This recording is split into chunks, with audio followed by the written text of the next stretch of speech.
Awaiting Colonel Andriy Lysenko, the National Security and Defense Council Information Center spokesman. Good afternoon, esteemed colleagues. Yesterday, the President of Ukraine, Petro Poroshenko, made a statement as to implementation of the peace plan and enhancing the defense strength of the state. The President underlined that thanks to the implementation of the provisions of the peace plan and establishing the ceasefire regime, we managed to stop the active offense of Russian forces, minimize the losses among soldiers, liberated more than 1,500 Ukrainian citizens that were taken hostages, and also renew the battle capacity of our troops.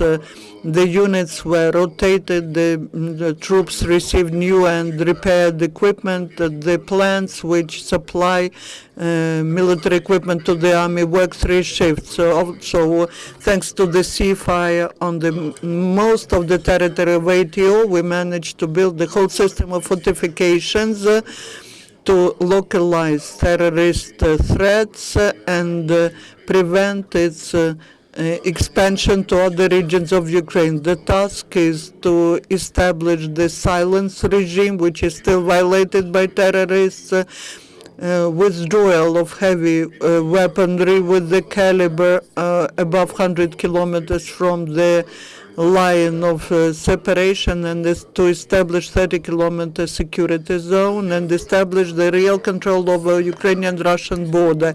The President also paid attention to strengthening the personnel in military and civilian bodies of power. New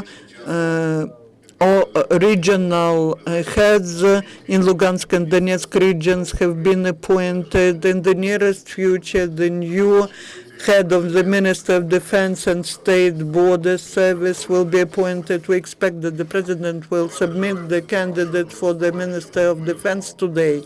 The head of the state mentioned that the work on introducing the peaceful process will continue despite the difficulties. The renewal of normal life on liberated territories will happen soon, and Ukraine will be working to renew the sovereignty of the territory of Donbass and temporarily occupied Crimea. The situation in ATO zone. In this ATO zone, the activity of terrorists is localized in 5 points where there are provocations and attacks all the time. These are Donetsk Airport, vicinities of Debaltseve and Yasinovativsky district, where terrorists are acting. Yesterday, militants 3 times attacked Donetsk Airport, which is still under the control of our military. According to the operation data, because of the losses with the militants, they have problem with getting new people, because more and more people refuse to go and fight in Ukraine. The terrorists were shelling from Grad systems the positions of ATO forces near Piski, Tonenko, Novokalinovo of Donetsk region, and also Mirnodolina of Lugansk region. The terrorists were shelling using Uragan system at our forces in Nikishin of Donetsk region. In the result of the shellings, one of our servicemen was killed. The terrorists and Russian military continue active air intelligence in Mariupol. They were fixed, and there were fixed 4 drones near Donetsk too, and also 3 at the administrative border with the territory of occupied Crimea. The Ukrainian forces continue their measures to prepare for the winter. As of the 13th of October, the military of the National Guard of Ukraine are completely received the winter uniform. They also stoves for heating, the warm tents, and the modules with heating and ventilation are supplied to the armed forces. Within a week, and that is from the 6th to the 12th of October this year, the Ukроборонпром teams repaired 12 tanks T-64, 23 military personnel machines, 11 armored personnel carriers, 1 artillery system, and 4 units of and 4 vehicles. We would like to I also would like to stress that the new equipment of domestic made in Ukraine is supplied to the Armed Forces, National Guards, and Ministry of Interior of Ukraine. The terrorists do not stop to shell the house blocks in the city of Debaltseva. In the result of the shelling, 1 local citizen was killed and 1 of the citizens received wounds. Also, the number of clashes between militants of the so-called Lugansk People's Republic and the Cossacks of the Great Army of Don of Russian Federation is growing in number. The Cossacks are interested in getting control over the coal regions of the district, and they are trying to transport the raw materials to Russian Federation. We have been informing about these facts of illegal transportation of coal to Russia, and also such facts of robbing were fixed by OSCE mission. In Mariupol, the situation is controlled. The military parts units of the National Guard of Ukraine continue to ensure effective control regime at checkpoints that are situated around Mariupol. But now there is a permanent observation and monitoring continues, and the engineering and fortification works continue around the city Mariupol. And there was information from local citizens about finding near Yevgeniivka in 4 different places the ammunition of the Uragan system, and that was used by the terrorists to shell the region of Slavyansk of Donetsk region, because this ammunition is especially dangerous and cannot be transported.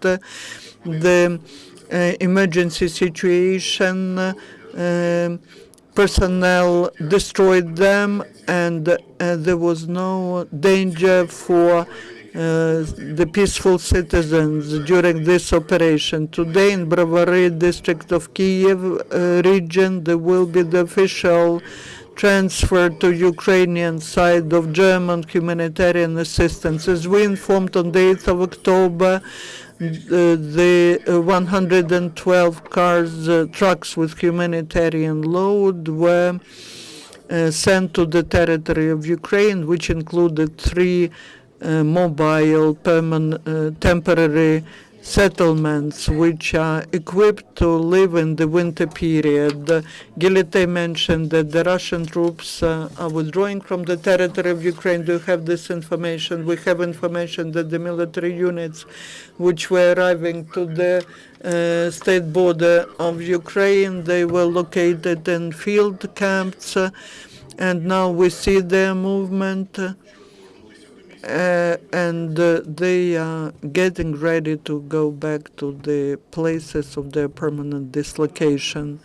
24 TV channel, maybe not the most topical issue for those who are in ATO zone, but we would like to know whether they will have an opportunity to vote on the 26th of October in the places where they are. As far as I know, the Central Election Commission has developed the mechanism which will help our military servicemen who are at the front line to vote this day. This is very complicated work, but the people from the Central Election Commission will do everything possible for them to vote. MTV channel.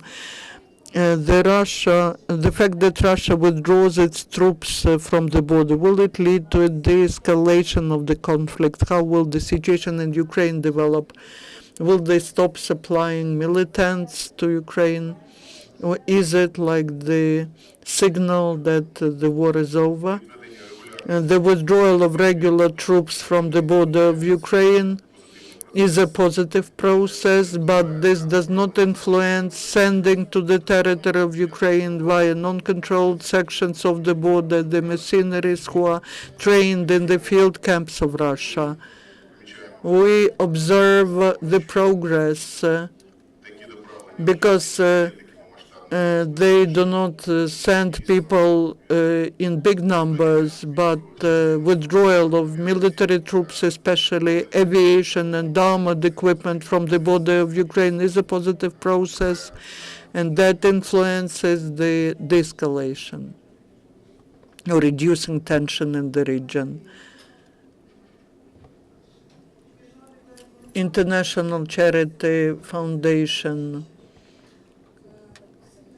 as our organization takes care of the displaced people from ATO zone, my question is, who has to protect the women's rights and children's rights and the rights of people, of elderly people who are in ATO zone, especially those who are there sitting and they are afraid to leave to the territory of Ukraine. You mean the territory which is not controlled by Ukrainian authorities.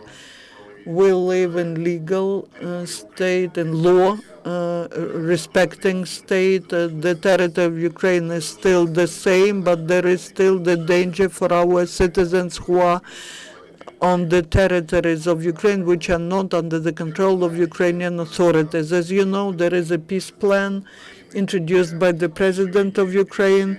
There are decisions made, and they work with those who are on the other side of the front line, and I mean the terrorists who started to do something, and at least virtually they start understanding that they have to cease fire.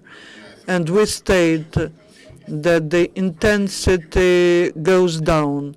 There are just some spots, some separate areas where there are still shellings going on, but we will do everything, the authorities will do everything so that Ukrainian laws are respected on these territories, so that our citizens feel themselves safe. That is task number one. The president and the whole team and all the military are working on that. We do everything possible to have the process of negotiations, so that this process leads to real ceasefire, to liberating of all the hostages which are still there, and also to establishing the real control over the state border. Only if we resolve all these tasks, then our citizens will be able to live in a peaceful situation. Those who are on the territories which were liberated by our military from terrorists, people living there, they can feel the difference. They receive pensions and salaries, and those who are on the territory of the occupied by the terrorists, they will not be left or forgotten. In the nearest future, we'll do everything to make their life easier. But what steps will be made, we'll explain later. I would like to say that we do not have any, like a miracle-making stick, and we will be doing it, but that's a lengthy process. TSN 1+1 channel, you mentioned that the fire is not that intensive now, and can you explain why do you make such conclusions, and if you have data on the 24 hours. Are there any effects of violating of ceasefire? We make our conclusions because we see how